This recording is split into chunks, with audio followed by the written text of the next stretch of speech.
भोजपुरी के साथ एक शब्द हमेशा जोड़ दिया जाता है अश्लीलता का।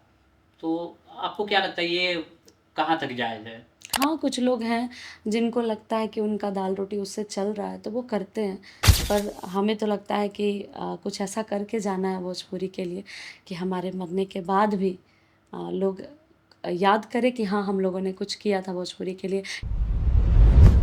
पिछले 5 से 10 सालों में आप भोजपुरी गीत संगीत को कहाँ देखना चाहती हैं? किस मुकाम पर जाए? अगर भोजपुरी फ़िल्मों में काम करने का मौका मिले तो दिनेश दिनेश जी बहुत अच्छे-अच्छे फ़िल्म करते हैं, फैमिली फ़िल्म उनके होते हैं, तो अच्छा लगेगा उनके साथ काम करके। पवन सिंह क्यों नहीं?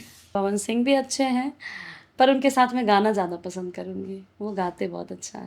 भोजपुरी जगत में कहा जाता है कि पावर स्टार है पवन सिंह, तो उनसे आप कितना प्रेरित हैं? अनुज जी वैसे तो आप भोजपुरी गायिका हैं, परंतु आपका बहुत ही लोकप्रिय गीत हुआ था जो कि हिंदी में था, हिंदी वर्ज़न में। अ, तुम मेरे बाद मोहब्बत को तरस जाओगे। तो ये 2 लाइन उस गाने का दर्शकों के लिए। हुँ। तुम मेरे बाद तुम मेरे बाद तुम मेरे बाद मोहब्बत को तरस जाओगे। तुम मेरे बाद मोहब्बत को तरस जाओगे। हे, हेलो, हाय, नमस्कार, प्रणाम। आप देख रहे हैं न्यूज़ लूप और our show not your average life. और आज से हम प्रारंभ करने जा रहे हैं पॉडकास्ट की दुनिया का वो सुहाना सफ़र, जिसमें हम आपकी मुलाकात एक से बढ़कर एक शख्सियत से कराएंगे। साथ ही जानेंगे उनकी लाइफ से जुड़ी अनसुने पहलू को जो अब तक कभी किसी ने नहीं बताया। जी हाँ, आज हमारे साथ है भोजपुरी जगत की जानी मानी प्रख्यात लोक गायिका, जिनकी मिश्री से मीठी है आवाज़ और जिनके सर पे है माँ दुर्गा का आशीर्वाद। जी हाँ, सही समझा आपने। हम बात कर रहे हैं श्री अनु दुबे जी का। Anu ji, welcome to our show not your average life. Thank you. सबसे पहले न्यूज़ लोग देखने वाले सभी दर्शकों को मैं गायिका अनु दुबे की तरफ से प्रणाम नमस्कार। जी, अनु जी, हमने जैसा सुना है आपके बारे में कि बचपन में आप नृत्य काफ़ी अच्छा करती थी और नृत्य से अचानक गायकी में इतना बड़ा मुकाम पर आज यहाँ पर आप बैठी हुई हैं। तो ये अचानक से हृदय परिवर्तन या किसी ने आपको इसके लिए इंस्पायर किया? ये तो पहली बार आप पूछ रहे हैं कि मैं नृत्य करती थी, ये लोगों को नहीं पता है। पर हाँ, सही बात है। मैं जब स्कूल में पढ़ती थी तो मुझे डांस करना बहुत पसंद था क्योंकि स्कूल में कुछ ना कुछ एक्टिविटी होते रहता था। तो मैं डांस करती थी और मैं इसी में थोड़ा-सा ज़्यादा रुझान देने लगी थी। फिर उसके बाद पापा को लगा कि नहीं, इसको म्यूज़िक सिखाना चाहिए और पापा को और मेरी फैमिली में संगीत और ख़ासकर गायन ज़्यादा पसंद था। तो फिर पापा ने मुझे सिखाया और इधर मेरा रुझान ज़्यादा हो गया। उसके बाद मैं कंटिन्यू इसमें अपना काम कर रही हूँ। पिताजी इतने बड़े मुकाम पे हैं तो इसका आप श्रेय किसे देना चाहती हैं? अपने घर वाले, घर परिवार, या फिर ऐसा कहा जाता है कि एक मर्दों के बारे में कहा जाता है कि एक सक्सेसफुल मर्द के पीछे औरत का हाथ होता है। ये मैं हस्बैंड को देने से पहले मैं सबसे पहले अपने फ़ादर को बोलूँगी क्योंकि उन्होंने मुझे बचपन से ही सिखाया और मुझे गाइड किया और मेरी माँ, मेरी दादी, मेरे गुरुजी सभी लोगों ने मुझे बहुत सपोर्ट किया है बचपन में, तब मैं इस फ़ील्ड में आई हूँ। बहुत सुंदर। चलिए ये जानना चाहते हैं कि आपके गीतों में जो मधुरता होती है, जो लोक शैली होती है, तो उसका सिलेक्शन क्या सोच के करती हैं? कैसे क्या वो आपके अंदर फीलिंग होता है? मैंने पहले भी बताया कि मैं एक घर परिवार एक साधारण मिडिल मिडिल क्लास फैमिली से हूँ, तो वहाँ मैंने हमेशा घर में कुछ ना कुछ महोत्सव होते हुए देखा है। कभी जनेऊ हो रहा है, कभी शादियाँ हो रही हैं। हमारा तो एक मिडिल क्लास फैमिली में एक यही लाइफ होता है। तो बचपन में मैंने यही देखा था, तो मुझे लोक संगीत ज़्यादा पसंद था। इसलिए मैं ज़्यादातर लोक संगीत के गाने जो हमारे संस्कार गीत होते हैं, उनको मैं ज़्यादा पसंद करती हूँ। आपके सबसे कर्णप्रिय गाने जो आपके सबसे ज़्यादा दिल के करीब हो, जो लोक लोक धुन में हो? मेरे बहुत सारे गाने हैं। मैंने पहले ही बताया संस्कार गीत मुझे ज़्यादा अच्छा लगता है। जैसे मैंने अभी शादी विवाह के बहुत सारे गाने गाए हैं। मैंने छठ के बहुत सारे गाने गाए हैं। मैंने जनेऊ गीत गाया है, सोहर गाया है। ये सारे गाने ही मेरे बहुत दिल के करीब हैं। मैं ऐसे भी अपने आम ज़िंदगी में गुनगुनाती रहती हूँ इन गानों को। वैसे 2 लाइन कोई जो सबसे ज़्यादा आपके लिए सबसे ज़्यादा जो पॉपुलर हो? मुझे अच्छा लगता है, ये मेरा फ़ेवरेट है और मैंने ये दादी से सीखा था, तो मैं इसको ज़रूर गुनगुनाना चाहूँगी।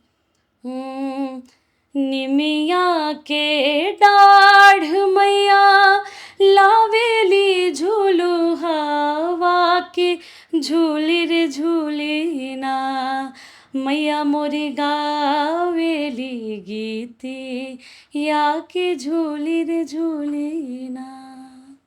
बहुत सुंदर। वैसे आप माता रानी की कृपा भी आपके ऊपर है और भक्ति गीतें हम लोग लगातार सुनते रहते हैं, तो आपका वो एक तरीके से फैन भी हैं। एक चीज़ जानना चाहेंगे आपके बारे में कि कभी इस मुकाम तक पहुँचने के क्रम में कभी ऐसा लगा कि ये जो गायकी का लाइन है काफ़ी टॉप है और हमें अब बैक हो जाना चाहिए? कभी ऐसी कोई घटना जो आपको याद हो? नहीं, ऐसा कुछ मुझे लगा नहीं कभी भी, क्योंकि मुझे लगता है कि मुझे 15 से 20 बरस हो गए इस इंडस्ट्री में काम करते हुए, और मैंने एक अलग अपना ज़ोन बना के काम किया है। मुझे जो गाने पसंद होते हैं मैं उन्हीं को गाती हूँ, और आज मेरा अपना खुद का चैनल भी है, तो ऐसा नहीं रहता है कि अगर मुझे जो गाने पसंद आते हैं, मैं ये नहीं सोचती हूँ कि इसके क्या व्यू होंगे, मुझे अच्छा लगता है मैं उसको गाती हूँ, और लोगों को पसंद आता है, ये मेरे लिए बहुत बड़ी बात है। अनुज जी, वैसे तो आप भोजपुरी गायिका हैं, परंतु आपका बहुत ही लोकप्रिय गीत हुआ था जो कि हिंदी में था, हिंदी वर्ज़न में। अ, तुम मेरे बाद मोहब्बत को तरस जाओगे। तो उसकी सबसे पहले तो कहानी सुनना चाहेंगे, कैसे वो हिंदी गाने का इंस्पिरेशन कहाँ से मिला? और काफ़ी सुपर डुपर हिट भी हुआ। नहीं, बिल्कुल मैं बताना चाहूँगी। वेव कंपनी एक बहुत अच्छी कंपनी है। उससे मैक्सिमम मेरे गाने आप लोग सुनते होंगे, मेरे सारे दर्शक भी। उसके ऑनर दिनेश जी ने बोला था कि आपकी आवाज़ बहुत अच्छी है, आप हिंदी सॉन्ग ट्राई करो। पर उस टाइम मेरे भक्ति गाने बहुत ज़्यादा चलते थे, तो मुझे लगता था कि मैं इस ज़ोन में, मुझे नहीं लगता कि पब्लिक मुझे पसंद करेगी। लेकिन वही कहते हैं ना कि भगवान को क्या मंज़ूर है हमको पता नहीं होता है। मेरे लाइफ़ का सबसे बड़ा गीत तुम मेरे बाद बना। उसके बाद बहुत सारे ऑफ़र्स भी आए कि हाँ, मैं हिंदी गाने की तरफ टर्न करूँ। लेकिन मैंने पहले भी बताया कि मुझे अपने संस्कार गीत, मुझे अपना भोजपुरी बहुत पसंद है, इसलिए मैंने भोजपुरी को ही चुना और ज़्यादातर मैंने भोजपुरी गाने गाए। तो उसकी बहुत प्यारी कहानी है। मैं एक बार शो में गई थी कोलकाता, उसके पहले मैंने जी, उस जी। गीत को रिकॉर्ड कर लिया था, दिल्ली में ही रिकॉर्ड हुआ था, और रिकॉर्ड के बाद सारा काम हो गया और गाना मेरा वो डिलीट हो गया। डिलीट होने के बाद हम लोग बहुत परेशान, सर लोग सारे परेशान हो गए कि गाना बहुत अच्छा था, डिलीट हो गया। लेकिन कोलकाता में शो करने के बाद मैं जब रिटर्न पटना आई, तो मैं उस गाने को रीडब किया पटना में मैंने, और रीडब के बाद फिर उस गाने को, होता है ना कि कुछ कहानियाँ होनी होती है, तो इतना सारा घुमा के आता है। तो फिर रीडब के बाद उस गाने को हम लोगों ने रिलीज़ किया, और मेरे लाइफ का सबसे बड़ा गीत है तुम मेरे बाद। गाने में भी एक कहानी है, तुम मेरे बाद मोहब्बत को तरस हाँ, जाओगे। तो इसके पीछे कोई कहानी क्या असल ज़िंदगी से इंस्पायर था या फिर कुछ और? सिर्फ़ बिल्कुल, सॉन्ग? बिल्कुल भी नहीं। मैं तो कभी सोची भी नहीं थी कि मैं सैड सॉन्ग मेरे आवाज़ में लोगों को पसंद आएगा। हाँ, लेकिन ये है कि ये गाना ऐसा कुछ जुड़ा नहीं है मेरे ज़िंदगी से, पर ये गाना मुझे बहुत अच्छा लगता है। मैं ऐसे भी गुनगुनाते रहती हूँ उस गाने को, बहुत अच्छा लगता है मुझे भी। ये 2 लाइन उस गाने का दर्शकों के लिए। हुँ। तुम मेरे बाद, तुम मेरे बाद, तुम मेरे बाद मोहब्बत को तरस जाओगे। तुम मेरे बाद मोहब्बत को तरस जाओगे। तुम मेरे बाद मोहब्बत को तरस जाओगे। अजनबी शहर है चाहत को तरस जाओगे। जी, बहुत सुंदर। ये गाना हमारे भी दिल के काफ़ी करीब है। अनुज जी, कभी ऐसा हुआ लाइफ़ में कि आप अपना ही गाना कभी रात में सुन रही हो और आँख से अचानक आँसू आ गया हो? अ, मेरे बहुत सारे गाने हैं। मेरे जो विवाह के गाने हैं, मैं कई बार, मेरा जब शादी हो रहा था, तो उस टाइम मैं कभी-कभी अचानक गाना, विदाई गीत हाँ, में अमूमन मेरा, आते हाँ, हैं। ऐसा जी, मैं मोबाइल स्क्रॉल कर रही हूँ, कभी मेरा ही गाना आ गया। एक मेरा गाना था कोठवा ऊपर मोरवा बोलिए बोलुए, शिव विवाह में मैंने गाया था। अब शादी होने के बाद एक हो जाता है ना, तो कभी पापा को या मम्मी को देख के ऐसा लगता था कि, और जब कभी गाना सुन लेते थे उसको तो याद आ जाता था कि यार, कभी मैंने इतना ये में गाया नहीं था, लेकिन जब भी मैं उस गाने को सुनती थी, तो जब मोमेंट होता है आपकी लाइफ में वैसा, तब गाने कभी-कभी आपके ही गाने पकड़ लेते हैं। तो वो गाना विवाह का मेरा, मतलब मुझे बहुत पसंद है, और लोगों ने भी बहुत पसंद किया उसको। देखिए, मैं जहाँ तक जानता हूँ भोजपुरी गाने इतने प्रिय होते हैं एग्ज़ैक्टली। कि करोड़ों लोग उसे सुनते हैं, पसंद करते हैं, देखते हैं, यहाँ तक कि विदेशों तक भी। लेकिन भोजपुरी के साथ एक शब्द हमेशा जोड़ दिया जाता है, अश्लीलता का। तो आपको क्या लगता है ये कहाँ तक जायज़ है? अ, मेरे लिए तो मुझे लगता है कि मेरे लिए ये शब्द यूज़ ही नहीं होता है, मेरे लाइफ़ में कहीं भी आगे-पीछे नहीं, नहीं कहीं भी आप जैसे ये है नहीं, तो मैं इसको मुझे लगता है कि मैं अभी इसको इग्नोर करके चलती हूँ। हाँ, कुछ लोग हैं जिनको लगता है कि उनका दाल-रोटी उससे चल रहा है, तो वो करते हैं, पर हमें तो लगता है कि कुछ ऐसा करके जाना है भोजपुरी के लिए कि हमारे मरने के बाद भी लोग याद करें कि हाँ, हम लोगों ने कुछ किया था भोजपुरी के लिए, या जो लुप्त हो रही हैं चीज़ें, उनको अपने तक तो एटलीस्ट उसको ज़िंदा अपनी रखना है, ताकि संस्कृति और हाँ, परंपरा को। एग्ज़ैक्टली। तो उसकी खोज में अभी हम लगे हुए हैं, और जो हो सकता है, मैं गाँव भी जाती हूँ, घर पे भी जाती हूँ, कहीं भी जाती हूँ, तो मैं कुछ ना कुछ खोजते रहती हूँ कि अगला अभी क्या होना चाहिए। तो मेरा यही है, अभी मैं मेरी ज़िंदगी में जितने मेरे संस्कार के गाने हैं, उनको सबको गा के और अपने जनता के बीच में रखना है। पिछले 5 से 10 सालों में आप भोजपुरी गीत संगीत को कहाँ देखना चाहती हैं? किस मुकाम पर जाएगा? मुझे लगता है कि सबसे पहले तो 8वीं अनुसूची में हमारा भोजपुरी जुड़े, और इसको भी वो मान-सम्मान मिलना चाहिए जो अन्य भाषाओं को मिल रहा है। और हम लोग पूरा कोशिश करेंगे, हम लोग अभी हम ही नहीं, मेरे साथ कई ऐसे कलाकार हैं जो इस चीज़ को सोच भी रहे हैं। अगर कुछ गलत किया भी है तो अपने में वो सुधार ला रहे हैं। तो मुझे लगता है कि आगे भोजपुरी एक बड़े स्तर पे दिखे, जैसे बाकी भाषाओं को सम्मान मिलता है, वैसे भोजपुरी को भी मिले। देखिए, आपने 8वीं अनुसूची की बात की, संवैधानिक दर्जा की बात की, तो क्या लगता है इसके पीछे कौन ज़िम्मेवार है? तो अपने तरफ से तो कहते ही हैं कि इसके लिए कुछ होना चाहिए। जो हमसे बड़े कलाकार हैं, या और भी जो हमारे श्रेष्ठ कलाकार हैं, उन्होंने भी किया है, ऐसा नहीं है। शारदा सिन्हा जी ने इतने अच्छे काम किए हैं, उनको तो पद्मश्री भी मिला है। लेकिन अगर सभी लोग मिल के इस चीज़ को अगर कहे बड़े लेवल पे बात हो, तो ये हो सकता है। और कई ऐसे हमारे इंडस्ट्री में लोग हैं जो अच्छे पोस्ट पे भी हैं, एमपी, एमएलएज़ हैं, वो लोग भी अगर थोड़ा ध्यान दें तो ज़रूर हो जाएगा, और मुझे लगता है ये होगा, जल्द होगा। अन्नू दुबे, खाने में क्या पसंद है आपको? खाने में दाल-चावल मुझे ज़्यादा अच्छा लगता है, दाल-चावल, सब्ज़ी, भुजिया, ये सिंपल, और लिट्टी-चोखा, और लिट्टी-चोखा की बात की आपने, तो गाँव में घर में जब होती हैं, हुँ। तो क्या खाना पसंद करती हैं? खाना बनाती भी हैं या फिर नहीं, मुझे बनाने का बहुत शौक है।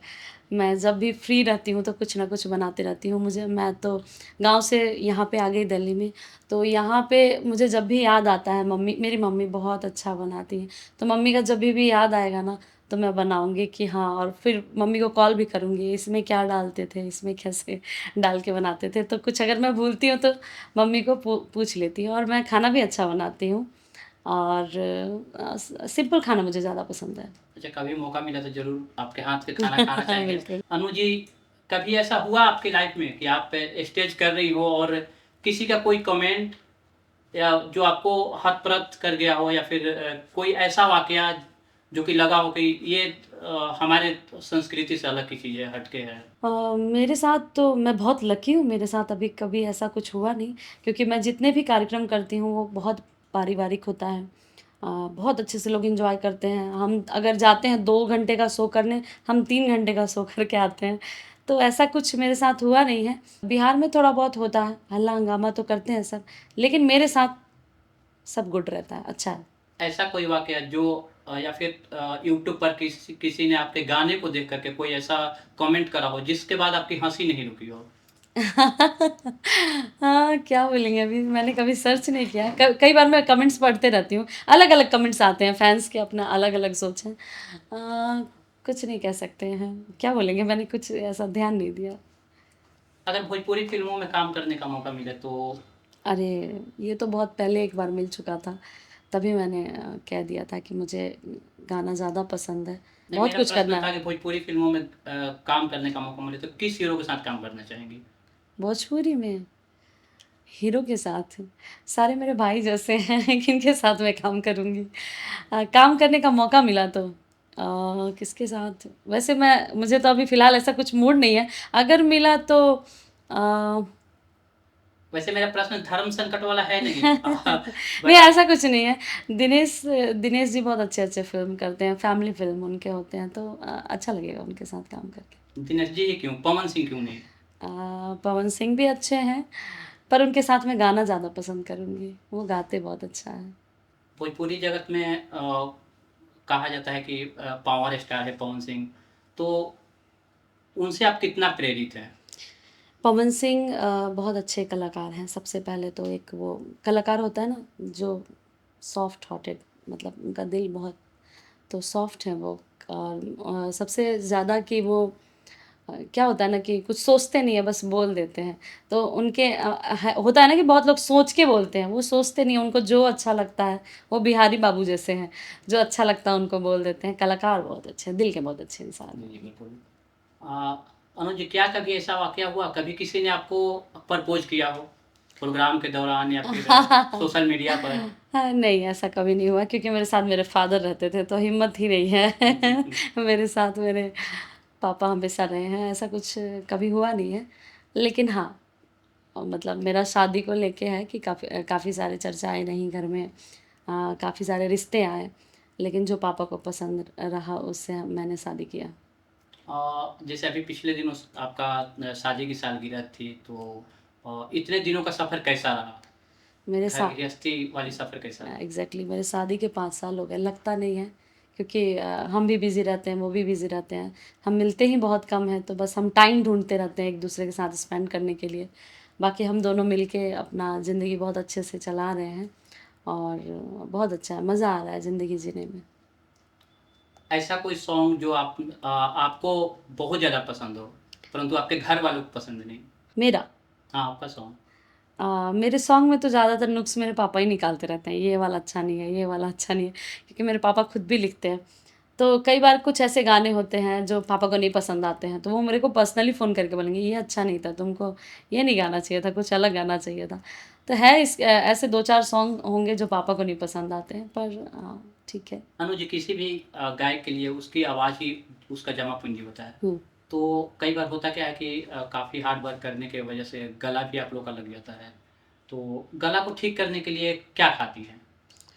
गला को ठीक करने के लिए लौंग कभी खा लेंगे, थोड़ा बहुत अदरक, गुनगुना पानी, वैसे बहुत कम होता है, थोड़ा बहुत पहले तो रियाज़-वाज़ किया है बचपन में थोड़ा, तो मेरा कम ऐसा स्थिति आता है।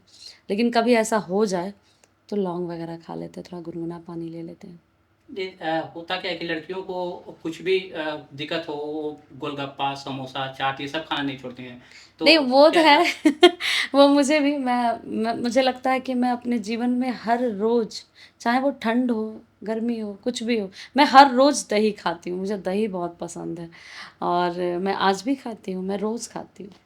तो वैसा कुछ प्रॉब्लम नहीं है। और गोलगप्पे भी मुझे बहुत पसंद है। मैं कभी अगर घूमने निकल जाऊँ दिल्ली में, तो यहाँ भी गोलगप्पे, लेकिन हाँ, बिहार वाले गोलगप्पे कहीं नहीं मिलते, जो हमारे गोपालगंज में मिलते हैं। ऐसा कभी हुआ है कि स्टूडियो में गाना गाने का समय हो गया हो, डबिंग चल रहा हो और आपको गोलगप्पे खाने का मन कर रहा हो? ऐसा नहीं, गाने के बाद जाके खा लेती हूँ, अगर मन करेगा, पहले उसको कंप्लीट करूँगी, फिर जाके मैं काम काज प्रायोरिटी है। बिल्कुल, गोलगप्पे तब खाती हूँ मैं। ये हमेशा हम लोग देखते रहे हैं यूट्यूब पर के माध्यम से भी, चाहे प्रोग्राम या फिर लगातार करती रहती हैं। तो ऐसे में आपकी एक छोटी बच्ची भी हैं। तो किस तरीके का कठिनाइयों का सामना करना पड़ा? अभी मैंने थोड़ा कुछ दिन के लिए बेबी की वजह से कुछ दिन के लिए शो बंद किया है, क्योंकि ये टाइम भी बहुत इम्पोर्टेंट है। जब वो बड़ी हो जाएगी, तो थोड़ा समझने लगेगी, अभी उसको माँ का ज़रूरत है। तो मैं अभी सारा ही काम अपने दिल्ली से कर लेती हूँ, मेरे एल्बम्स सारे हो जाते हैं। वो मेरे साथ अभी जब तक उसके स्कूल्स नहीं है, तो वो मेरे साथ ट्रैवल कर लेती है। शो में भी जाते हैं कभी-कभी, लेकिन अभी हाँ, बहुत जो रोज़ का जो शो होता है, वो उसको थोड़ा-सा मैंने कम किया है। जैसे अभी आप 3 भूमिकाएँ निभा रही हैं, एक हाउसवाइफ़ है, और वाइफ़ बोले तो हाउसवाइफ़ नहीं, नहीं, क्योंकि आप हाउसवाइफ़ कामकाजी नहीं, नहीं, आप कामकाज नहीं, नहीं, आप हाउसवाइफ़ भी आप कह हाँ, सकते हैं, बिल्कुल, क्योंकि बिल्कुल। मैं घर भी पूरा तो सँभालती हूँ एक अपना। माँ की भूमिका निभा रही हैं और ख़ासकर एक बहू की भूमिका निभा रही हैं, तो ससुराल पक्ष से ख़ासकर मेरा जानना है कि कितना सपोर्ट मिलता है आपको? ससुराल पक्ष से बहुत अच्छे हैं सारे, पूरी फैमिली मेरी बहुत अच्छी है, सर भी बहुत अच्छे हैं, मेरी सासू माँ बहुत अच्छी हैं। मेरे पापा जी भी बहुत अच्छे हैं। सारे लोग बहुत सपोर्ट करते हैं। एक्चुअली मेरा जब शादी नहीं हुआ था तो सारे लोग मेरे गाने, मेरे भजन सुनते रहते थे। तो आने के बाद भी वैसा ही माहौल है, घर में हमेशा गुनगुनाते गाते रहती हूँ और सब बहुत सपोर्ट करते हैं मुझे। अच्छा, एक प्रश्न था, शादी क्या अनु दुबे के आवाज़ और सिंगिंग के वजह से हुई या फिर दहेज देना पड़ा? ये सच बताइए, है क्या ये? दहेज तो नहीं देना पड़ा। ये तो मैं कभी नहीं कह सकती क्योंकि लोग बहुत अच्छे हैं। हाँ, पर मेरे पापा ने शौक से अपने बेटी को जो देना था वो तो वो गिफ्ट वो और हाँ, प्यार गिफ्ट, होता है। हाँ, जो दिया पापा ने दिया। लेकिन हाँ, लोग बहुत अच्छे हैं। सब लोगों ने मुझे पसंद किया, मुझे अच्छा लगा कि हाँ, अगर एक लड़की देख शादी करते या पैसे के लिए शादी करते तो वो दूसरी बात होती। उन्होंने सच सच में अनु दुबे को पसंद किया है कि हाँ, मेरे घर की बहू होगी, एक कलाकार है। और मेरे हस्बैंड को लगता था कि मेरी ऐसी जीवन साथी जो इस मुकाम पे है, तो वो लकी अपने आप को मानते हैं और मैं भी बहुत लकी हूँ कि वो अच्छे इंसान हैं। अनु दुबे एक इतनी बड़ी सिंगर हैं, तो घर में, खासकर घर के माहौल में, जैसे सास-ससुर जो भी रिलेटिव हैं, तो उनके बीच अनु दुबे कैसा गाना गाना पसंद करती है या फिर वहाँ मुँह बंद रहता है? जैसे एक होता है कि बहू हैं तो नहीं, मेरे घर में अगर शादी हो, कुछ भी हो, तो सबसे पहले मुझे ही बुलाया जाता है, तो सारे नेक चार के गाने मैं ही गाती हूँ। चाहे वो मज़ाक वाले गाने हो तो, चाहे वो कुछ शुभ हो रहा हो, वहाँ पे कुछ हल्दी का गाना गाना है, तो अनु को बुलावा हुए गई हैं, तो हम ही को बुलाया जाता है, तो हम ही स्टार्ट करते हैं, पीछे से मेरी ननद लोग, मेरी देवरानी सब मिल के हम गाते हैं। ऐसा कभी हुआ लाइफ में आप काफ़ी टेंशन में हो और किसी ने आपको हल्दी के गाने के लिए बुलाया हो और आप तिलक के गाना स्टार्ट कर दिए? ऐसा नहीं हुआ है कभी। मेरे गाने इतने सारे हैं कि ऐसा कभी मिस्टेक होता नहीं है। मेरे फ़ेवरेट हैं, हल्दी के गाने तो हल्दी ही याद रहते हैं। सारे गाने याद रहते हैं मुझे, कभी आजकल ऐसा सोशल मीडिया का ट्रेंड चल रहा है, जैसे हुँ, रील पर रील लोग तो इवन रील बनाने के लिए कई हद तक पार कर जाते हैं। हुँ। कभी आपका किसी गाने पे आपने ऐसा रील देखा जो आपको देखने के बाद हँसी ही नहीं रोक पाई हो? हाँ, बहुत सारे अभी तो फ़नी रील्स बहुत सारे होते हैं, तो उनको देख के हम लोग हँसते रहते हैं। बहुत सारे रील्स हैं। पारंपरिक गीत खासकर आप काफ़ी प्रचलित भी हैं इसके लिए, और यूट्यूब पे काफ़ी सर्च भी होता रहता है अनु दुबे पारंपरिक गीत, भक्ति गीत। तो कोई ऐसा भक्ति गीत जो स्टार्ट में आपको स्टेबल किया हो, जिससे भक्ति आपको नेम फेम मिला हो? मैंने पहले जो गाना गाया था अभी निमिया का शिव नहीं, निमिया का शिव भजन जो आपने गाया था स्टार्टिंग में, जिससे आपको काफ़ी पॉपुलैरिटी मिली थी। नहीं, मेरा एक एल्बम आया था। सबसे पहले तो मैं वेव में मैं जब आई थी तो उस टाइम मेरा एक एल्बम आया था, हर हर महादेव, एक हाँ, मैं उसमें, उसी बात हाँ, तो उसमें मेरे बहुत सारे गाने थे उसमें। तो उन गानों की वजह से फिर मुझे भक्ति में एक नया रास्ता मिला। उसके बाद मैं पलट के नहीं देखी, मैं सारे अपने जितने डिवोशनल्स नंबर हैं सारे कंप्लीट करती थी। ऐसा लगे जैसे एक शिव भक्त और काफ़ी शिव की भक्ति में लीन होकर के भजन कर रही हैं। तो अपने वास्तविक लाइफ में पूजा पाठ पर कितना ध्यान देती हैं या समय ही नहीं मिलता? नहीं, बिल्कुल मैं पूजा करती हूँ। अगर मैं 10 मिनट ही करूँ तो सुबह मैं नहा के पूजा करती हूँ, भोग लगाती हूँ। मेरे घर में लड्डू गोपाल हैं तो उनको सुबह-शाम अरे भोग वाह! लगाना होता है। और अगर मैं ना रहूँ तो सर लगाते हैं। और सुबह मैं ज़रूर नहा के पूजा करके ही तभी मैं कुछ खाती हूँ। तो है 10-15 मिनट मैं थोड़ा-सा पूजा पाठ के लिए टाइम निकालती हूँ अपनी लाइफ़ में। देखिए, पैसा हर चीज़ के लिए काफ़ी अहमियत रखता है, और हम सब आज कहीं न कहीं पैसे के लिए ही जो कुछ भी करते हैं, और यहाँ पॉडकास्ट शूट कर रहे हैं तो पैसे के लिए ही कहीं न कहीं कर रहे हैं, उसके पीछे यही कारण है। तो अगर अन्नू दुबे को 1 लाख रुपए दिया जाए और बोला जाए कि आपको 2 महीने तक पूजा नहीं करना है, तो क्या करेंगी? नहीं, ऐसा नहीं हो सकता है। मैं पैसे के लिए पूजा नहीं छोड़ सकती। मुझे धाम पे भी जाना बहुत पसंद होता है। हम सर हमेशा घूमते रहते हैं। थावे वाली माँ, मैं जब भी गोपालगंज चली जाऊँ, मैं बिना दर्शन किए आती नहीं हूँ। जब तक मेरे गाड़ी में चुंदरी ना बने, जब तक स्टीयरिंग में चुंदरी ना बने, जब तक हाथ में कलावा ना बने, जब तक मैं दर्शन ना करूँ, माँ से बातें ना करूँ 10-15 मिनट, तब तक मन को शांति नहीं मिलता है। देवघर वाले बाबा के पास मैं साल में 1 बार ज़रूर जाती हूँ। चाहे वो एनिवर्सरी पे चली जाऊँ या ऐसे कभी झारखंड में मैं घूमने जा रही हूँ तो एक बार दर्शन करने ज़रूर जाती हूँ। तो पूजा पाठ से मुझे कोई दूर नहीं कर सकता। इसी में मेरा जन्म हुआ है, तो ये मेरे लिए बहुत इम्पोर्टेंट है। बहुत सुंदर। आपने बचपन की आपके बचपन की कुछ बातें करते हैं, जैसे आप गाँव की बात की, तो बचपन में आप स्कूल में एक गाना गाया करती थी, मामा करके, क्या था गाना वो? कहाँ से आपको पता चला? पता तो चल ही जाता है ना हाँ, हाँ, एक बहुत प्यारा स्टोरी मैं आपको, जी। ये गाना आप बताए जी। तो स्टोरी मैं आपको बता रही हूँ। जब मैं डांस करती थी तो मेरे पापा को डांस नहीं पसंद था। पापा बोले डांस नहीं करना है तुमको, गाना गाना है, गाना गाओ, मैं सिखाऊँगा। तो क्या हुआ कि एक बार जैसे प्रोग्राम हो रहा था तो मैं डांस कर दी थी, और बहुत सारे लोग आए हुए थे उसमें, सारे पेरेंट्स को इनवाइट करना होता था, तो इनवाइट तो बहुत कोई कोई बोलने लगा कि ये लड़की बहुत टैलेंटेड है, बहुत अच्छा डांस करती है, इसको सिखाना चाहिए। पापा आके घर पे बहुत डांटे थे, बोले गाना तो गाओ, नहीं डांस नहीं करना है। फिर मैंने थोड़ा सा सीखा, तो सबसे पहला मेरा जो मेरे लाइफ का सबसे पहला गाना था, मुझे याद है आज भी। म्यूज़िक सर वहाँ पे एक नागेंद्र सर थे, उन्होंने मुझे सिखाया था इस गीत को। रे मामा रे, मैं बच्ची थी उस समय, मुझे लगता है कि मैं 4 या 5 क्लास में पढ़ती हाँ, थी। हाँ, हाँ। तो इस गीत को मैंने पहली बार गाया था, हुँ, स्टेज पे गाया था, तो जिसके लिए ये आपको शायद पुरस्कार भी मिला था। हाँ, मुझे पुरस्कार भी शायद मिला था। जी, उसके जी, बाद डिस्ट्रिक्ट कलेक्टर से। हाँ, जी। उसके क्या बाद गाना क्या था पूरा प्लीज़? ये वो कुछ मुझे लगता है फ़िल्मी गाना है। रे मामा रे टारारा, रे मामा रे, सुन लो सुनाता हूँ तुमको कहानी, हमसे ना रूठो ओ गुड़ियों की रानी, रे मामा रे। जैसे बच्चों को सिखाया जाता जी, था, जी। उसी क्रम में मुझे सिखाया गया था। तो ये मेरे लाइफ का सबसे पहला गीत है जिसको मैंने पहली बार गाया था। ऐसा कोई गीत या फिर ऐसा कोई बचपन में होता है बहुत सारे हम लोग गलती करते हैं, गार्जियन से डाँट पड़ती है। तो अनु दुबे को कभी पापा ने मारा हो? मैं बहुत पिटाई हूँ पापा से। क्या कहानी थी? मैं बड़ी होने के बाद भी, मैं सेट पे भी पिटा जाती, सब डर जाते थे, हाँ ये तो अन्नू दुबे पिटा जा रही है, अंकल बहुत गुस्से वाला है। तो मेरे पापा बहुत गुस्से में मतलब बचपन से ही पापा बहुत स्ट्रांग मतलब माइंड के रहे हैं, क्योंकि हम लोग 5 सिस्टर हैं, हम 5 बहनें हैं, एक मेरा छोटा भाई है। तो पापा बैंक में थे, तो वहाँ जो जॉब है वो थोड़ा सा स्ट्रिक्ट है, तो घर पे भी टाइट माहौल रहता था। बचपन से ही हम पापा से बहुत डरते थे। तो पापा तो कभी भी 2-4 चांटे लगा देते थे, कभी भी। एक बार सेट पे हम थे और लेट हो गया सेट पे रेडी होके आने में, वहीं एक चाँटा मिल गया। फिर सब डर गए, सब काम टाइम से होने लगा। कभी-कभी इसका फ़ायदा भी होता है। तो गार्जियन का आशीर्वाद भी होता हाँ, है। नहीं पापा एक्चुअली बहुत प्यार भी करते हैं हमको, वो प्यार में सारा है, सारा प्यार में। अनु दुबे, अनु नाम नहीं होता तो क्या नाम रखना पसंद करती? अनु नाम नहीं होता तो क्या नाम रखते? आरोही अच्छा लगता है मुझे। बहुत सारे नाम हैं, आरोही अच्छा लगता है मुझे। मतलब ये हम अपने दर्शकों को ये बता दें कि अनु को अपना नाम पसंद नहीं है, अपना नाम नहीं, चेंज आपने करना पूछा चाहती तो हैं। मैं बता रही हूँ। आरोही इसलिए क्योंकि संगीत से जुड़ा हुआ है, हाँ, इसलिए बिल्कुल, बिल्कुल। आरोही।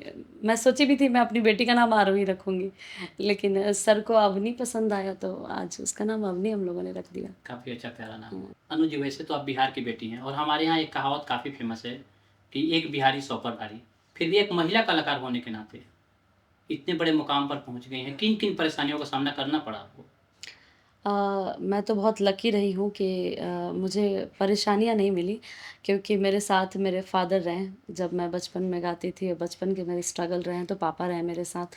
शादी के बाद आज मेरे साथ मेरे हस्बैंड हैं। तो मेरे साथ मेरी पूरी टीम रहती है, तो मुझे कभी ऐसा परेशानी नहीं रहा, मेरा पूरा फैमिली मेरे साथ है, तो परेशानी मुझे कभी भी नहीं हुआ है। मैं बहुत मज़े में काम करती हूँ। संगीत की शिक्षा आपने कहाँ से ली? संगीत की शिक्षा मैं गोपालगंज में ही मेरे गुरुजी आते थे, पंडित रामेश्वर तिवारी, उन्होंने मुझे आके घर पे प्रॉपर सिखाया है, क्योंकि मैं घर से बाहर नहीं जा सकती थी। उस समय वैसा संगीत का कुछ माहौल नहीं था, तो गुरुजी मेरे घर पे ही आते थे मुझे सिखाने के लिए। वो शिक्षा आज आपके लाइफ़ में कितना बड़ा प्रभाव डालता है? वही तो सब कुछ है मेरे लिए, क्योंकि मुझे अब तो उतना टाइम नहीं मिल पाता रियाज़ करने का, लेकिन पहले थोड़ा बहुत जो सीखे 2-4 साल, वही मुझे बहुत काम आता है अभी।